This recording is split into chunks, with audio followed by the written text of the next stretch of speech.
Vice President Sara Duterte, tinuldukan na ang UNITEAM. Ayon po dito sa balita sa Abante, dineklara ni Sara, UNITEAM tapos na. Tuluyan ng tinuldukan ni Vice President Sara Duterte ang espekulasyon kung mananatili ito sa UNITEAM ni Pangulong Ferdinand Bongbong Marcos Jr. Ayon kay Duterte, ginawa lang naman ang UNITEAM dahil sa tambalan nila ni Pangulong Marcos noong 2022 elections kung saan pareho silang nahalal. Sabi po ni Sara, ang UNITEAM was the tandem during the 2022 elections. And then, ngayon na tapos na ang elections, nanalo na kami. Nagpapasalamat kami sa aming kababayan sa kanilang suporta sa tandem ng UNITEAM noong 2022. Yan po ang pahayag ni Sara Duterte sa Independence Day celebration sa Davao City noong June 12. Asked if the UNITEAM no longer exists, ang sabi po ni Vice President, we are not candidates anymore. Alam nyo, nakakalungkot isipin, ano? Kung totoo man itong mga pahayag ni Vice President Sara Duterte, para bang ginamit niya lang ang UNITEAM para siya manalo nung huling eleksyon? Well, yan lang po ang aking opinyon. Kasi kung ganito ang maririnig mo kay Vice President Sara Duterte, na yung UNITEAM daw ay tandem lang noong 2022 elections, ang iniisip ba niya ay ang sarili niya? Dahil porke nanalo na sila at sila ay hindi na mga kandidato, ibig sabihin kanya-kanya na sila ng biyahe? Nasaan na yung sinasabi niyong sama-sama tayong babangon muli? Hanggang 2 years lang pala yon. After 2 years, bahala na kayo sa buhay niyo kung babangon kayo o hindi. Ako nalulungkot sa balitang ito lalo na para kay Vice President Sara Duterte. Ano ba to? Naglabas pa siya ng totoong kulay niya na matapos ang eleksyon, nanalo na sila, itsapwera na ang bayan, kanya-kanya na sila ng plano sa buhay. Samantalang nung campaign period, ang iniisip nyo ay ang buong bayan, na kayo ay sama-samang babangon muli. Pero ngayon, matapos ang 2 taon, umamin si Vice President Sara Duterte na yung UNITEAM ay para lang nung kampanya nung 2022. At ngayon nakuha na niya ang kanyang gusto at nanalo na siya, parang sinasabi niyang bahala na kayo kung babangon kayo, sama-samang muli. Wala nang sama-sama. Hindi na tayo magsasama-sama dahil kanya-kanya na tayo ng biyahe. Ganun ba ang ibig sabihin ni Vice President?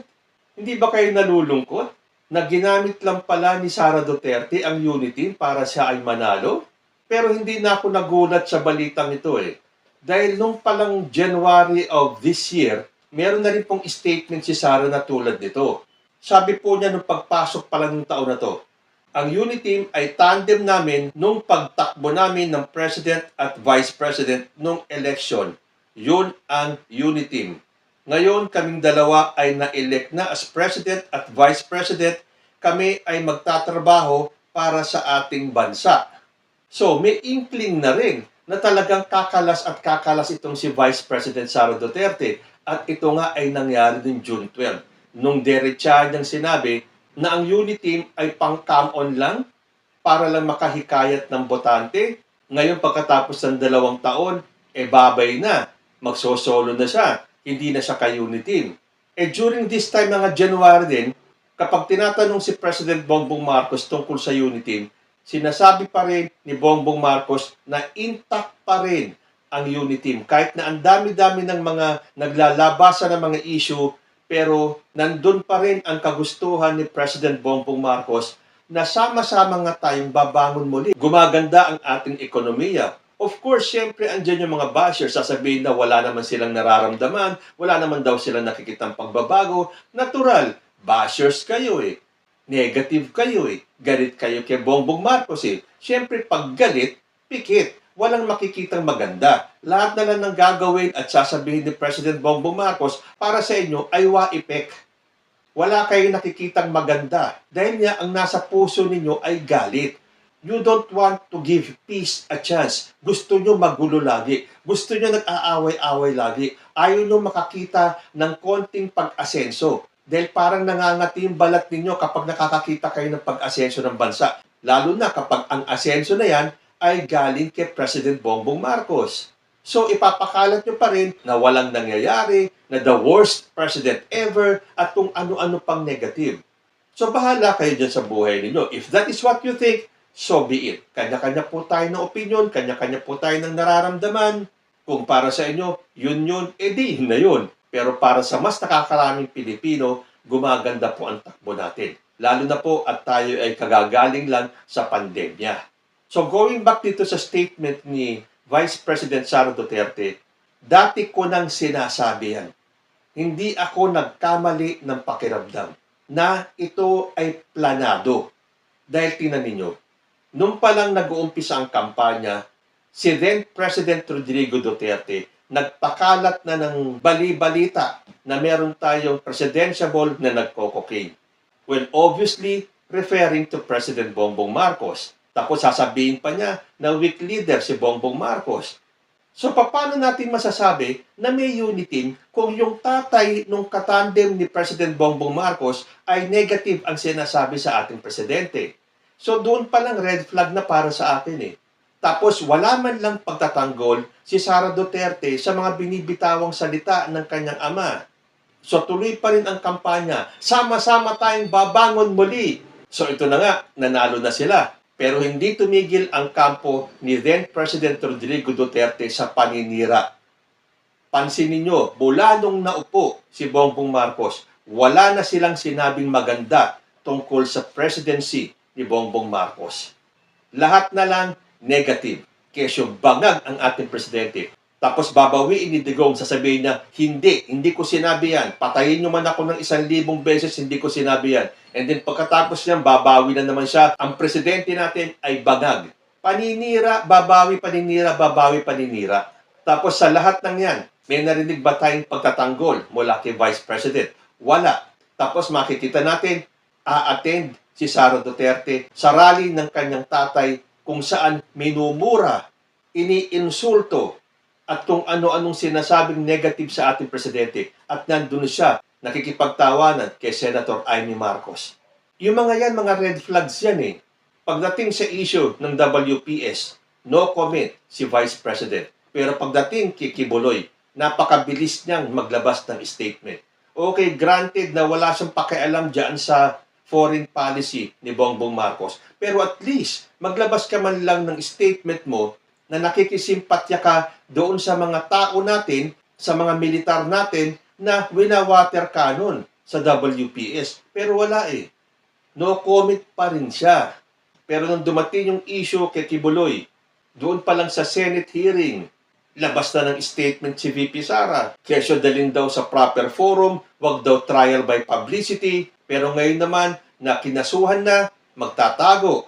Pero imbis na hikayatin na lumabas na si Kibuloy at harapin yung kaso, ang sasabihin pa ni VP Sara na excessive force ang ginawa ng ating kapulisan sa pag-serve ng warrant of arrest. So makikita natin, si President Bongbong Marcos lang ang nagsasabi na intact pa ang unity. Dahil yun ang pinangako nila eh. Na sama-sama tayong babangon muli. Taliwas pala sa iniisip ni Vice President. Dahil para sa kanya, nung natapos yung eleksyon at sila ay nahalal na, wala na ang unity. Kesyo sila daw ay nagtatrabaho na para sa bansa, para sa bayan. Pero sa mga nangyayari ngayon, para sa bayan ba talaga ang ginagawa ni Vice President Sara Duterte o para kay Kibuloy? O para sa China? Kasi ang sakit naman kasi talagang pakinggan. Tulad itong nabasa ko sa Philippine Star. Sabi daw ni Sara, unity good only for 2022 polls. Dapat ang slogan nila, sama-sama tayong babangon muli ngayong election period. Pero pagkatapos niyan, kanya-kanya na tayo ng biyahe. So parang sino nabudol? Bakit sasabihin ninyo na sama-sama tayong babangon muli? Tapos after 2 years, ganito na ang iyong statement na ginawa lang ang unity para sa 2022 elections? Eh di parang pambubudol yun. Kaya nga tulad ng sinabi ko sa inyo kanina eh, wag naman sana, pero ang pakiramdam ko right from the very start, planado nila lahat yan.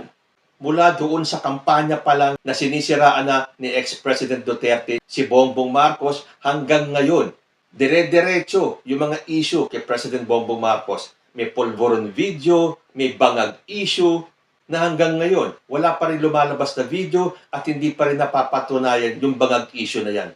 Paulit-ulit nilang sinasabi bakit hindi magpa-drug test. Samantalang alam naman natin na nagpa-drug test na si Bongbong Marcos bago pa lang yung eleksyon.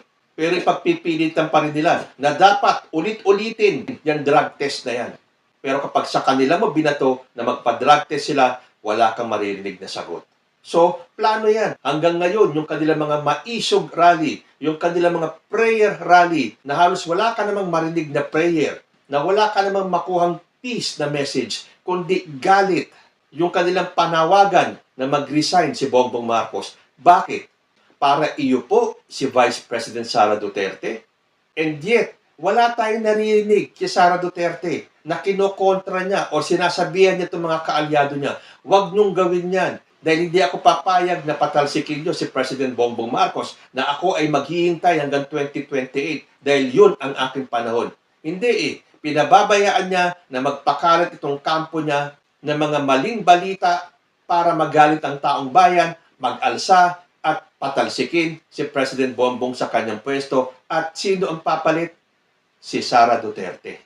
At kapag nagtagumpay nga sila na iupo si Sara Duterte ngayon, meron siyang 4 na taon hanggang 2028, tapos tatakbo ulit sa 2028, at kapag nanalo, another 6 years, 10 taon ang haba ng kanyang termino.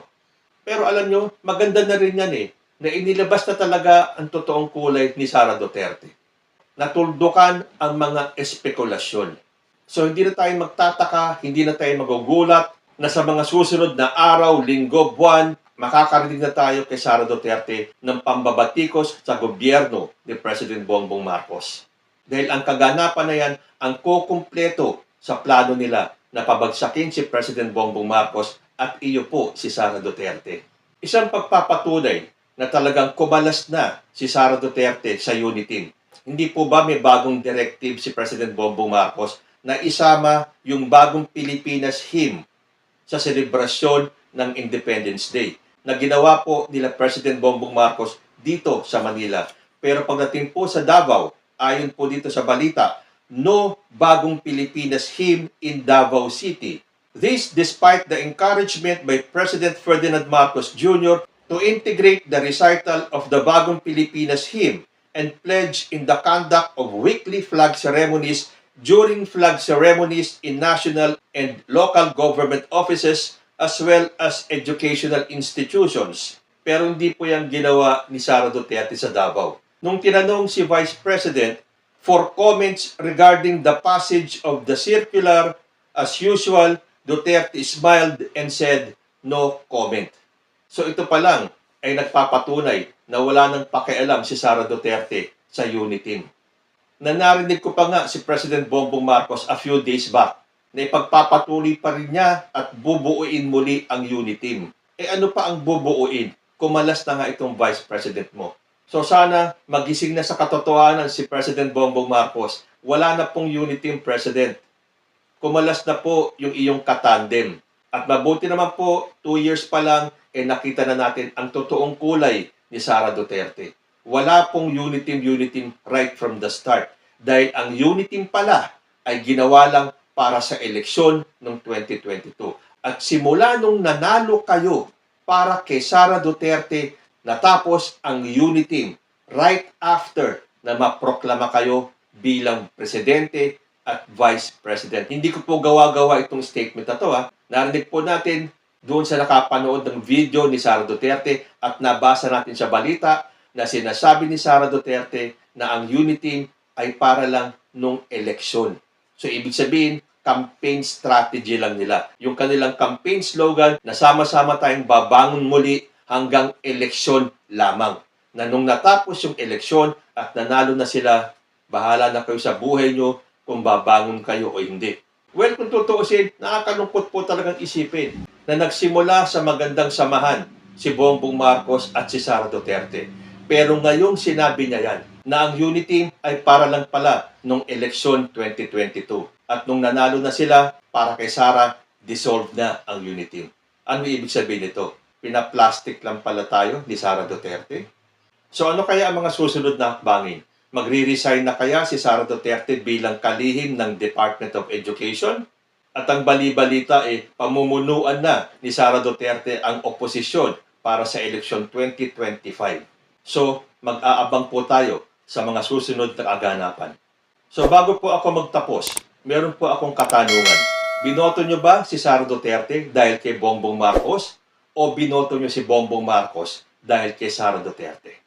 Comment lang po down below at magbabalik ang usapang Tito Manny. Diyos ti Agnina.